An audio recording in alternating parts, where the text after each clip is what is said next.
Vous êtes-vous déjà demandé pourquoi Dieu, connu pour son amour infini, choisit de ne pas sauver certaines personnes? Cette question ouvre un panorama intrigant sur l'amour divin. Bien que vaste et incontestable, Dieu reste ferme dans ses principes. Parmi les chrétiens, il est largement admis que la volonté divine englobe chacun sans distinction de sexe, d'âge ou d'origine ethnique, aspirant au salut de chacun comme étant sacré. Les Écritures le confirment dans 1 Timothée chapitre 4, proclamant le désir de Dieu que tous soient sauvés et connaissent la vérité. Mais qu'arrive-t-il à ceux qui semblent être loin de ce salut? Dans la vidéo d'aujourd'hui, je vais révéler 7 profils de personnes qui peuvent rencontrer des obstacles sur ce chemin spirituel. En d'autres termes, je parlerai de 7 types de personnes qui pourraient ne pas parvenir au salut. Il est donc extrêmement important d'y prêter une attention particulière, car beaucoup d'entre nous peuvent faire partie de cette liste de personnes qui pourraient ne pas parvenir au salut. Je vous demande de bien vouloir montrer votre soutien en aimant cette vidéo, en vous abonnant à notre chaîne et en partageant ce message. Chacune de vos actions contribue à répandre l'Évangile, à atteindre davantage de cœurs et à renforcer le royaume de Dieu. Ici sur terre, bien-aimés croyants, nous sommes confrontés à une vérité troublante. Tout le monde dans ce monde ne peut pas ou ne sera pas sauvé, et cette réalité est un avertissement, en particulier pour ceux qui fréquentent une église. Ce n'est pas seulement la participation aux célébrations dominicales, la participation active à la communauté, les offrandes, la dîme, le fait d'avoir un titre chrétien, de parler de manière pieuse ou même d'être baptisé qui garantit le salut. La Bible dans Matthieu chapitre 7, versets 21 à 22 nous apporte un sérieux avertissement de la part de Jésus concernant le jour du jugement. Beaucoup croiront avoir fait des miracles en son nom, mais il les rejettera en disant « Que je ne vous ai jamais connu, éloignez-vous de moi, malfaiteurs ». Ce message est une invitation pour chacun de nous à réfléchir sur notre véritable position devant Dieu le jour du jugement. Demandez-vous si le Seigneur est revenu aujourd'hui. Seriez-vous prêt et digne d'entrer dans votre royaume? Méditer sur cela n'est pas seulement important, c'est essentiel pour notre voyage spirituel. Sentez-vous béni d'être ici pour participer à cette vidéo à un moment aussi crucial. Le premier groupe est constitué d'incroyants. Mais qui sont-ils? Sont ceux qui ne croient pas à la naissance, à la mort et à la résurrection du Seigneur Jésus-Christ.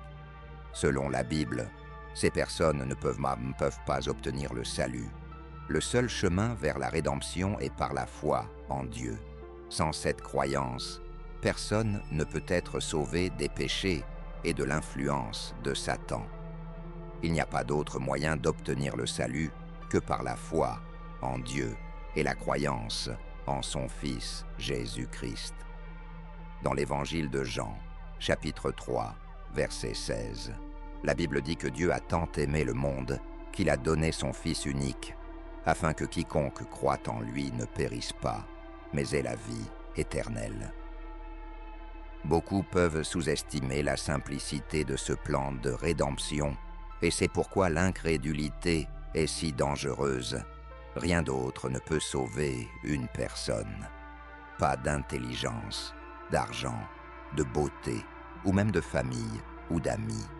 Nous sommes sauvés uniquement par le sang de Jésus et sa mort sur la croix payée pour nos péchés. La deuxième catégorie de personnes qui, selon les Écritures, ne peuvent pas être sauvées sont les hypocrites. Jésus s'est directement adressé à ces individus dans Matthieu 23, verset 13. Malheur à vous, scribes et pharisiens hypocrites, car ils ferment la porte du royaume des cieux devant les hommes, mais vous n'y entrez pas, et vous ne laissez pas entrer ceux qui cherchent à entrer. Des mains saintes pour Dieu, mais lorsqu'ils quittent l'Église, Ils sont complètement différents de ce qu'ils paraissent. Ces gens peuvent de même adorer Dieu publiquement, mais ne permettant pas à la vie du Christ de se manifester en eux. La troisième catégorie de personnes qui ne peuvent pas être sauvées sont les abominables. Abominables sont les superstitieux, ceux qui prennent des décisions conformément aux devins, aux pronostiqueurs et aux praticiens de l'occultisme, des 18.9-12. Beaucoup de gens, parce qu'ils ne croient pas en Dieu, finissent par prendre des décisions basées sur des conjectures et des superstitions. Ces gens ne peuvent être sauvés que s'ils se repentent avant leur mort. La quatrième catégorie de personnes qui ne peuvent pas être sauvées sont les assassins. Quiconque pense qu'un meurtrier est simplement quelqu'un qui ôte la vie à autrui se trompe. La Bible dit que quiconque hait son frère est un meurtrier. 1 Jean 3.15. Par conséquent, dans le langage divin, la définition d'un meurtrier n'est pas seulement celui qui ôte la vie à autrui, mais aussi celui qui est son semblable. Alors, si vous avez haï quelqu'un, débarrassez-vous aujourd'hui de ce sentiment qui pourrait vous conduire à être exclu du royaume glorieux de Dieu Tout-Puissant. La cinquième catégorie de personnes qui ne peuvent pas être sauvées sont les idolâtres. Idolâtres, ce sont ceux qui aiment, vénèrent ou considèrent quelqu'un ou quelque chose plus que Dieu. En d'autres termes, l'idolâtrie consiste à donner la première place dans la vie à toute personne ou chose à la place qui devrait être occupée uniquement par Dieu. Amour pour la famille, toi-même, aux biens matériels, à l'argent. En bref, à tout ce qui occupe la première place, c'est-à-dire la place de Dieu dans la vie de quelqu'un. Comprenez une chose, ce n'est pas un péché pour vous d'aimer quelqu'un. Le péché, c'est que cette personne soit aimée au-dessus de Dieu. Mettre les choses ou les personnes au-dessus de Dieu est très dangereux. Tu ne te feras pas d'image taillée, ni aucune représentation de quoi que ce soit dans le ciel ou sur la terre. Exode 20, 4. La sixième catégorie de personnes qui ne peuvent être sauvées sont les sorciers.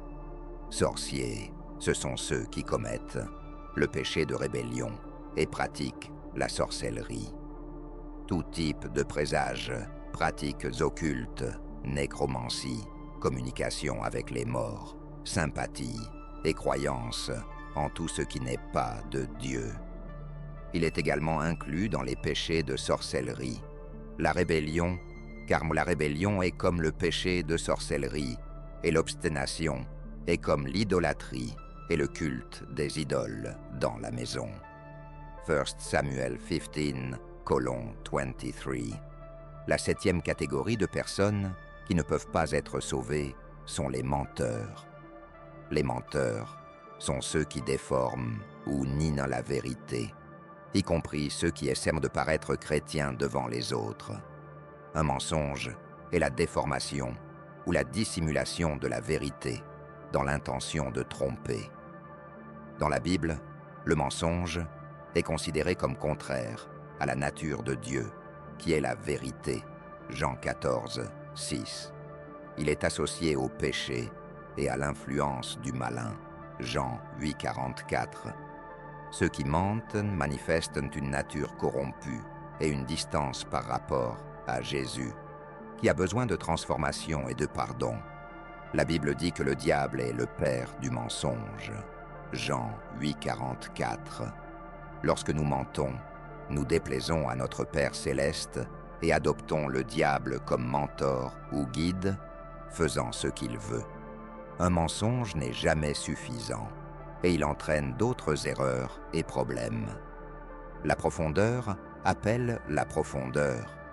C'est pourquoi le mensonge est considéré comme si grave, car il attire les mauvaises influences. Jacques 4, 7. Si vous avez fait partie de l'une de ces 7 catégories, aujourd'hui est le jour idéal pour vous en éloigner. Dieu veut vous sauver, et il vous aime tellement au point d'envoyer son Fils pour vous sauver. Alors n'échangez pas le salut donné gratuitement par Dieu en échange des plaisirs de ce monde. Chapitre 2, verset 9. Voyez combien Dieu nous aime, même s'il sait que nous sommes pécheurs, ingrats, injustes, et pourtant il n'a ménagé aucun effort pour nous avoir à ses côtés au ciel. Répondez à son appel aujourd'hui, car demain, il sera peut-être trop tard.